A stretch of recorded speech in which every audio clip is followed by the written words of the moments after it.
Oh, hello. Well, you join me here today in very, very blustery South Wales in the workshop with our wonderful 1973 Electrolux 94. And in this video, we're going to take it apart, sort out that pesky suppressor, which filled the room with smoke the last time we used it, give the machine a service, and a darn good clean. So, let's crack on with it.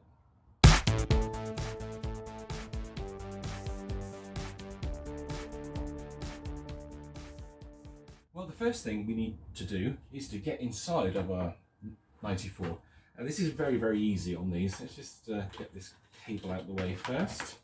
There we go. And we need to go in the rear, if you pardon the expression. Now, I did mention to you before that when you're dealing with these filter grills, you've got to be very careful because they are prone to breaking. And certainly the age of this machine as well, you've got to be ever so gentle with them. So let's take this easy and get this grill off. If this breaks now, I'm going to look like a complete fool, aren't I? But shouldn't do. We should be able to just slide that off. Come on, there we go. There we go. So there's the filter cage off, and there's our exhaust filter. So we will give that a clean. It does still smell a bit smoky, so yeah, we will sort that out. But now you've just got to get into the rear. So I'm going to move you around so you've got a better view. Well, please excuse the crotch shot, but there is no better way of doing this really. So we've got 4 screws here. We've got 2 at the top, so let's get those out quick.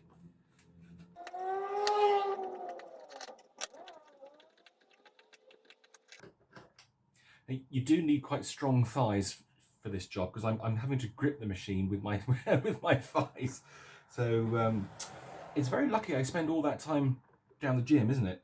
And now you've got to get in behind the wheels and undo the 2 screws down here. So let's get those out.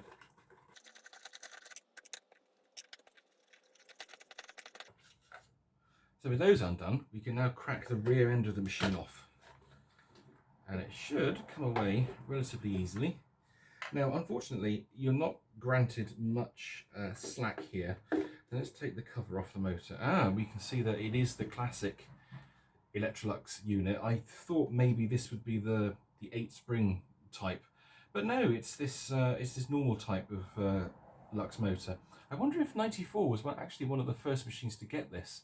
So I think 330 came out in 73, didn't it? So I guess 330 and 94 were the first to have this style unit. If you know different, obviously please do let me know. But I need to release the pressure on my thighs now and get this motor onto the bench. And now we have a nice view of our classic Electrolux unit. So the first thing I'm going to do is desolder the power wires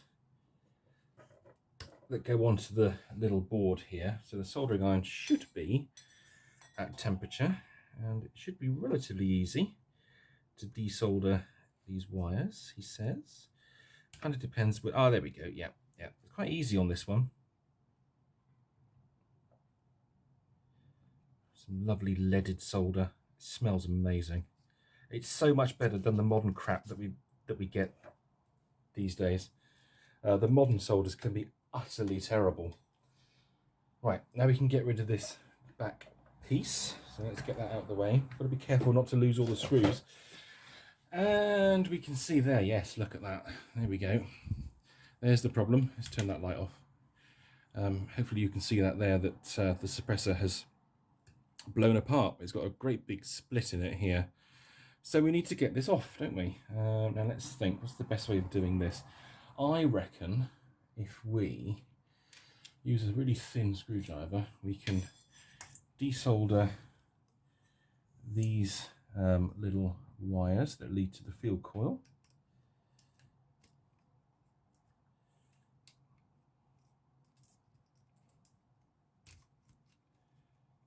That's one.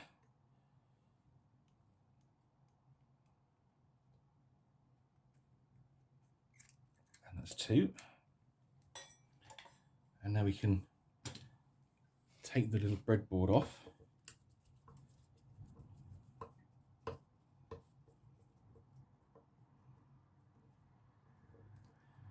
get our pesky suppressor out of the way. There we go. So there it is in all its dubious glory. Yep, you can see there's the back side to it. It's all gone here as well, if we can focus. Yeah, you can see it all split up really bad. Oops, drop it on the floor. So this can go in the bin. Boom, lovely stuff. Right, now we need to give this motor a service because it's a little bit grubby. So let's start by cleaning it off with the bench vac and the brush.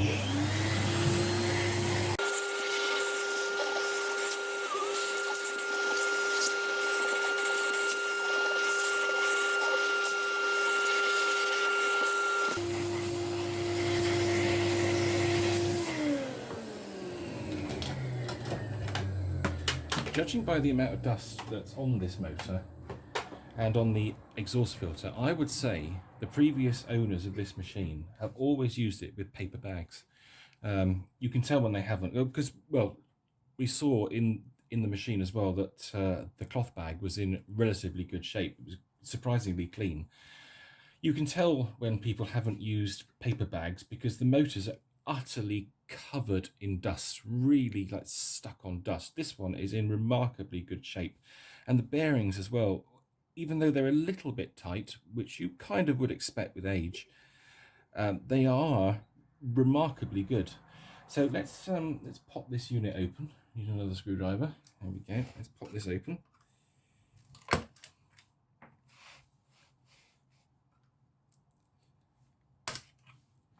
And we'll have a look inside. Yeah, again, a little bit dusty, but, you know, my God, that's actually really good. I've seen a lot worse than this. So let's clean off around the bottom bearing.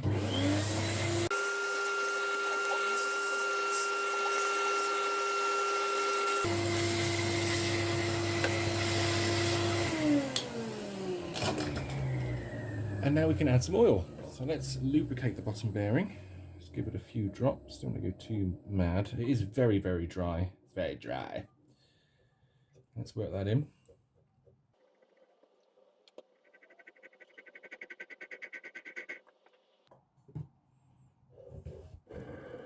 And what a massive difference that makes. Just a little drop of oil on that bearing, and wow, it just frees it right up. It's quite shocking, actually.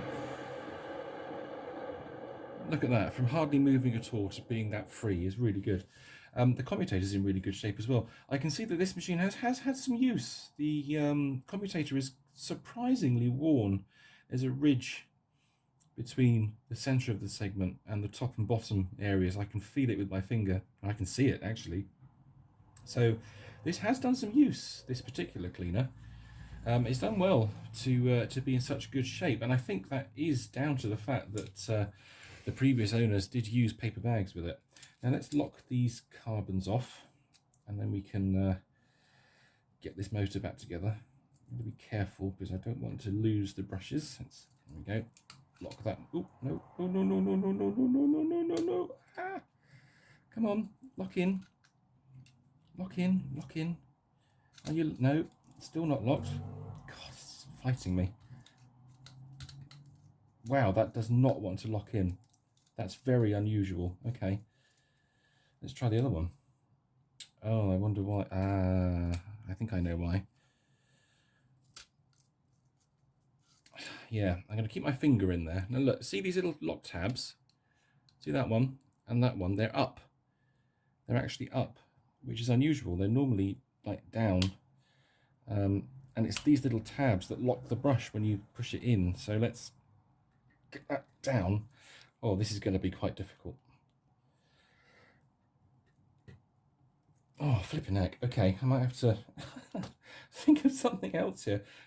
And I've got my finger stuck in the motor. So I'm just going to try and get this back together. I'm not going to film it because it might take a few minutes. I'm just going to reassemble this unit and I'll be right back with you. Well, that was most unusual for the brushes not to lock. So I've had to open the end of the brush holders in order to retract the brushes back far enough to get the field court back on. But yeah, there we go. Never mind. Whatever. So let's get these back in.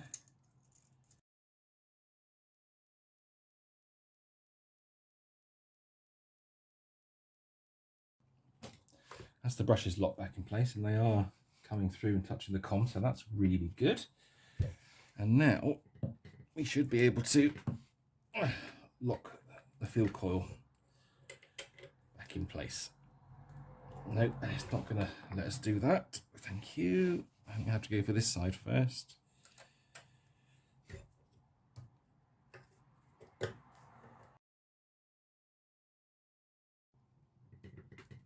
Oh, good. Right, so that's the motor back together.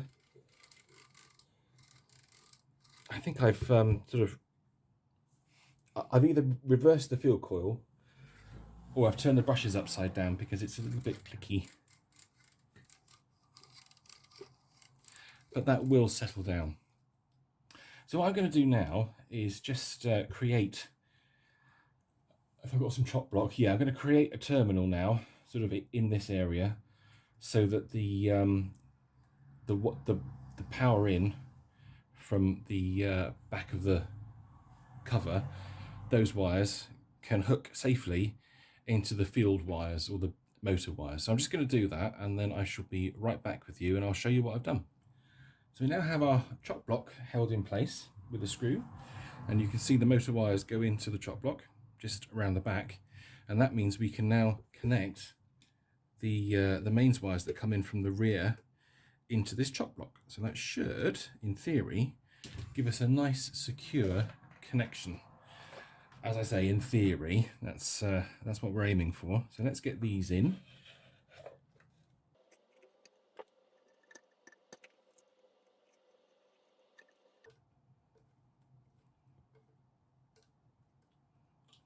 There we go.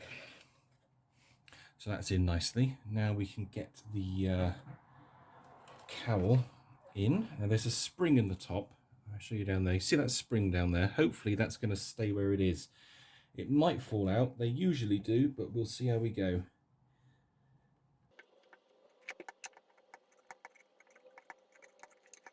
There we are. That's now locked in place. And a little trick, we will lose the screws out of the top here. So let's just get these screws out. Use our little magnetic implement. Oh, they might be locked in actually. Oh yeah, actually, no, that might be okay. Okay, good. So what we want to do now is swing this round. It's ever so tricky, like so, without losing that spring, and mount the motor like this. There we go. So what I found, certainly in recent years, is it's actually easier to get the motor into the machine going this way than it is trying to put it in and then get everything placed on top of it.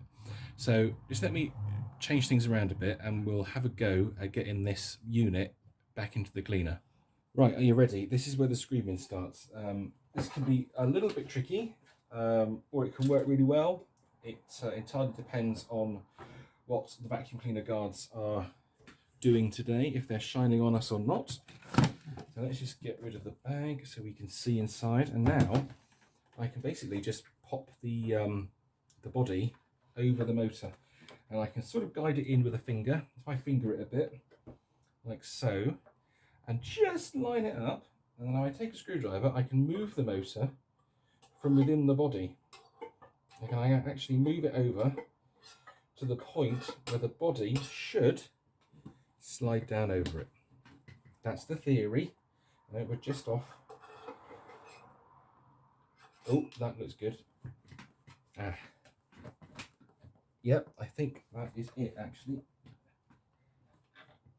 There's a little bit of resistance, but from looking in here, I can see that the rubber ring, the top or bottom, this motor mount down this end, is sitting in the body correctly, but we do have pressure because the spring is pushing against it. So that's like, you see that there, it just pushes back. So we now need to turn this around and get those screws done up. Now this is this is the difficult bit, because we've got to do this without losing everything. Let's turn it over like that. Oh, I think one of the screws has come out from behind the wheel. Yes, which is one of the awkward screws, of course. Lovely. So just let me get these screws done up.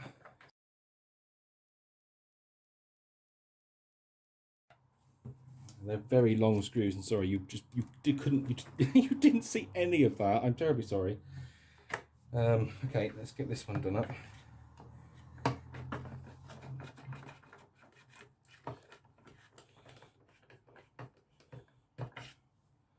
And one final screw, which will be tricky to get in, but we'll give it a go.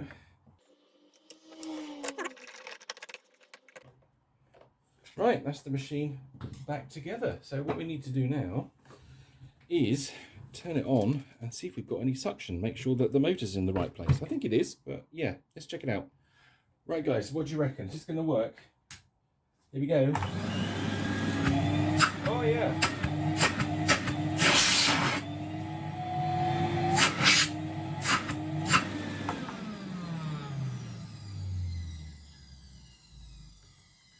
Oh, that sounds really nice actually. That sounds really, really good. Those brushes will bed in very, very quickly.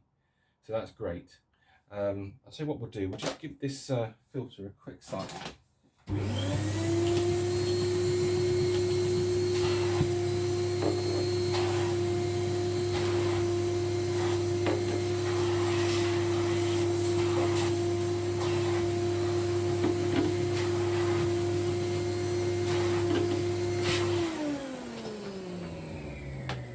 And we'll pop this back on. There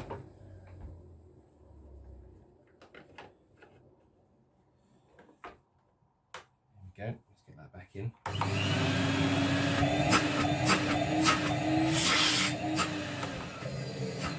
Yeah, that's running really well, that's really good. Right, so what I'm going to do is I'm going to wash my hands because they're utterly filthy, and then we're going to give this 94 a bit of a clean. Okay, time to clean. Let's do this thing. Let's get it done.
After all that work, all that hard scrubbing, I gotta say, it hasn't come up too bad. Unfortunately, this ribbed vinyl covering is an absolute bugger to clean. It's really difficult because the dirt just seeps into it and it just resides in the ridges. Interesting.